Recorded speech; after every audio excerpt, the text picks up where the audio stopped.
All right, on this episode of In the Paddock, we are checking out the Beach Boys Nova Wagon.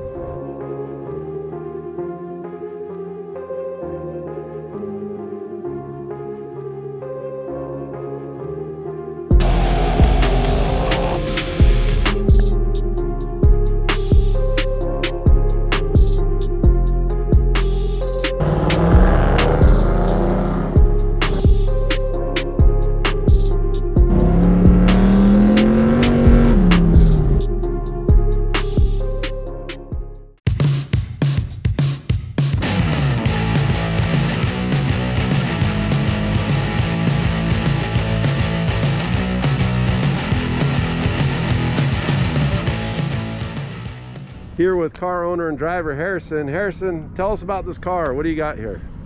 Well, this is my Nova Wagon. I've had this thing for 7 years now. This is the third iteration of the car. It's had a small block, and then it had a stroker, and now it's LS powered, totally different chassis. So we're here at the Racing Birds NMCA Autocross season opener. Season opener at NMCA West. First time with the car out this year. A few minor changes. We're trying out different tires this year. We're going with the Falken RT660. Nice. Is this your first event on them? Yes, these are brand new. Scrub them in on the street, then take them out on the track. I really like them. They're very, very sticky. I love a sticky tire, even if it's not as forgiving. It's like driving on rails, honestly. I love these tires already. And what are those, rocket wheels? Yes, these are my Rocket Racing Attack wheels, and then hiding behind those are my Wilwood 13-inch brakes, 6-piston. So most people wouldn't think 64 Nova Wagon Autocross.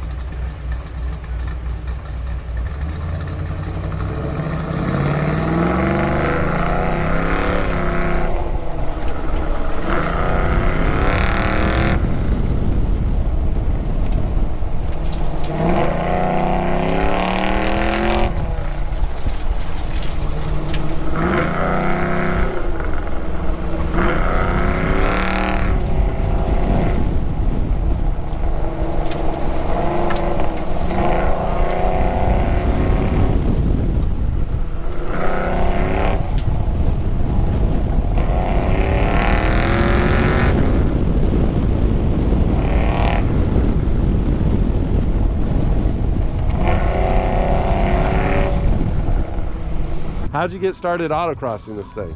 Well, 7 years ago, I was told I had a X amount of dollars, and that was my first car. And my dad said, brand new car out of the dealership or a hot rod? He said, obviously same amount of money, but you can buy a hot rod for cheap and that budget will make it into modifications. Right. So we were scouring Craigslist for almost a year. eBay, Craigslist, I think cars.com was coming onto the scene back then, but we couldn't really find anything that would float our boat. And obviously we're trying to meet our budget, and we waited and waited and waited, and right after summer ended, this car went to the Big Bear car show, and it was listed for more than we could afford, and at the Big Bear car show it had a bad incident with an easy up. Oh, okay. And he dropped the price. He was all broken-hearted about how he couldn't get rid of it. So how much did he take off the price after the little This is a $6,000 ding. Holy cow. Good for you, bad for him. Bad for him, and as many times as we fixed it, honestly, it's this car's battle scar at this point. So. And so you mentioned you modified the suspension. You got TCI on this, right? Yes. TCI Engineering. So what are they, a front clip? This is a Pro Touring IFS front clip. Here, I'll show you. All right. It's a Pro Touring IFS with the Ridetech shocks, obviously the big brakes. That looks totally stock in here. Oh yes. Believe it or not, on these cars, you can't even fit a LS in here because the stock inner fender comes all the way to here. Oh, okay. So you have to run custom fender well headers unless you do our kit. Right, so TCI, you actually can get these fenders from them as part of the I was gonna say, the clip. Aluminum, the sexiness, this is actually one of our options. They usually come in steel, but you can option up to an aluminum inner fender, and that just makes it so you don't have to paint them. They're always shiny and nice and reflective, basically. But you can see the clip in there. Now, is that tubular like the Camaro, or yes, is it? It's very similar to a Camaro clip. We actually offer two. There's one called the Custom IFS, and that's made out of a square tube, and then the Pro Touring is actually completely based off round tube. It's a little bit lighter. It's got two optional positions for the upper control arm. Right, kind of drag race versus Pro Touring. That allows me to get 3 degrees of camber out of a Nova wagon. Right. And it's a rear torque arm in the back? Yes, it has a torque arm. Unfortunately, I can't show you that because the car is so low to the ground. Right. But obviously, at this point, it's a complete TCI chassis car, meaning that front to back, nothing is original. It's got subframe connectors. That's actually one of our options. And once it's all bolted together, you essentially have a full frame car, whereas this car used to have a dead air from here all the way to here. There was nothing supporting the chassis of this car. You could go over a speed bump and the fenders would actually bash into the doors. Yes, this has been fixed from that exact problem. But so talk about this engine. I hear this engine makes like 700 horsepower. Or at least it does, you detuned it, or does it still make that much? It's on the teenager tune, meaning that it will run fatter than it has to, just to make it a little bit safer.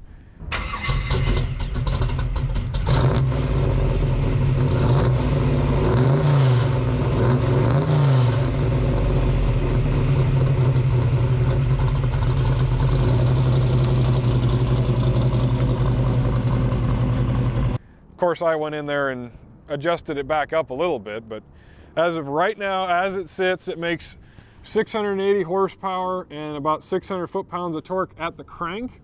And then obviously I actually run an automatic in this car, so I lose a little bit of power there. Yeah. But it makes 560 rear wheel horsepower through all this giant 35 spline axles and all the overkill stuff in the transmission. It only loses about, I think that's 12%. Now what transmission? It's a 4L60E, but the only thing that makes it anything from GM is the case. Yeah. So it's all Sonax billet internals. It actually has a different first and second gear ratio. That's one of the things Sonax offers. It gives you a taller first gear, because obviously the 4L60 is based off the 700, which was designed for trucks. So first gear is so short, you'll just blow the tires off in this kind of application. So it actually has a taller first gear, meaning that it's a usable first gear, and the second shift isn't so abrupt in this car now. Right. It won the 100-yard dash at Super Chevy by I think half a second. This was on the Super Chevy Muscle Car Challenge, right? So people can find more there if they want. Yes, this car, it wasn't. The funny thing is, it went to a road course race, and then the week afterwards, I bought these seats. You didn't have so Sal had to deal with these seats, the old seats. What's the interior here? So it's basically nothing frills until you get to right here, and then it gets exciting. You have to start off with the floor plate for a Toyota FRS in order to get it to fit. Okay. And then you adapt to a rail so I can slide it back and forth. Right. And then you go to this to adapt this solid seat into a car that was made to hold a bench seat. Right. And then you finally go to these Sparcos and the Sparco wheel. So no back seat because you're trying to save weight, right? Yes. Unfortunately, I talked to my dad. I really like this thing to have a back seat because the back doors work. Yeah. And I said, you know, it would be cool to run a back seat. Everybody loves the idea of 4 people in the race wagon. And unfortunately, he put it on a scale, and it's 80 pounds because it has a folding plate that makes it so when you fold it down, there's a plate across the back seat. But unfortunately, with all that metal in there, it's 80 pounds. And that's just not something we can agree with. So what's the total car weigh right now? It weighs, I think, at Super Chevy, it was 3411. These seats are 40 pounds lighter per seat. So this seat's only 16 pounds. You know, so I think it weighs probably mid 43 now, 4,300 pounds. And it's not too uncommon to see out of 30 muscle cars here at Classic Muscle, you get in top 10 with this thing, right?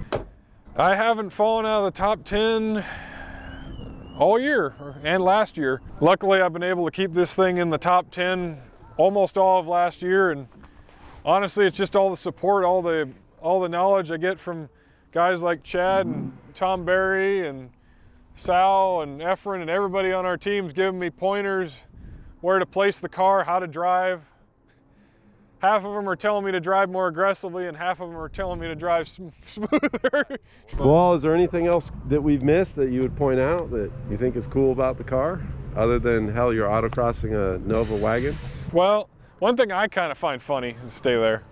One thing I kind of like about this car is the fact that I race it, but it also holds all of its own gear. Electric rear window. Electric rear window. The funny thing is, now this is one of the weirdest things about this car, is the fact that this is actually, it's called a, well, the full name is the 64 Chevrolet Chevy II Nova Wagon 400. Okay. 400 means limited. So electric back window. This thing had the nicest interior. I think it had AC from the factory. This was like it was custom ordered as a V8 4-speed car from the factory. Okay. They only offered it in this year to be a V8. In '65, they went to a different V8, and it was a lot harder to get a hold of them. Okay. This car is like one of 200 ever produced in that way. That's cool. Now, what size wheels and tires are on this? So, that is where the real blood, sweat, and tears went into this car. Was this last rebuild. We had to do a lot of work to get this 315 in here. Okay. This car previously ran on 245 squared, and that's because with the old front end setup, we could only run 245, and with the old inner fender, it could only run 245. You tubbed the inner tubs here. This is a perfect example. There's how much we tubbed it. Right. That's the plate you welded in. That's the plate. 3 or 4 inches? That's 3.5 inches from here. 3.5 inches, and the frame rail is about that big in the back. It's literally, it got down to where the plate we were going to weld onto it was thicker than the frame rail that was left. Wow. So 18 by 11 in the back? 18 by 11 and then 18 by 9. 18 by 9 with what, a 275? 275. Okay, 275. Or actually, no, I think it's a 285 at the moment. I forget, let me look. It is an 85. He ordered one size bigger, and it fits. Nice. So, for guys that are trying to find all that tire space with our kit, there it is. Right.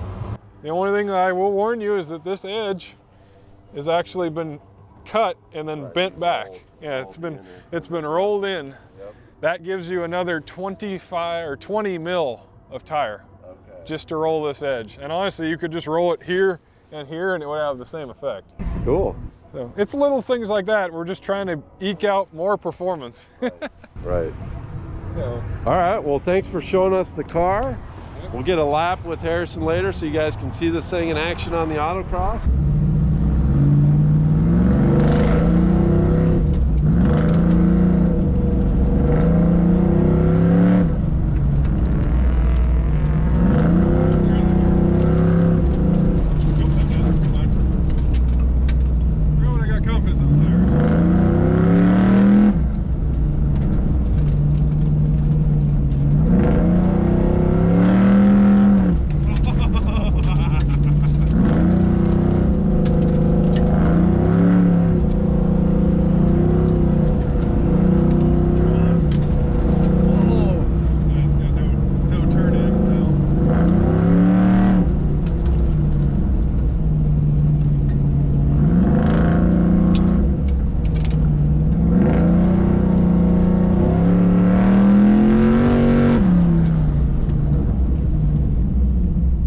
Yeah, I think that's a wrap.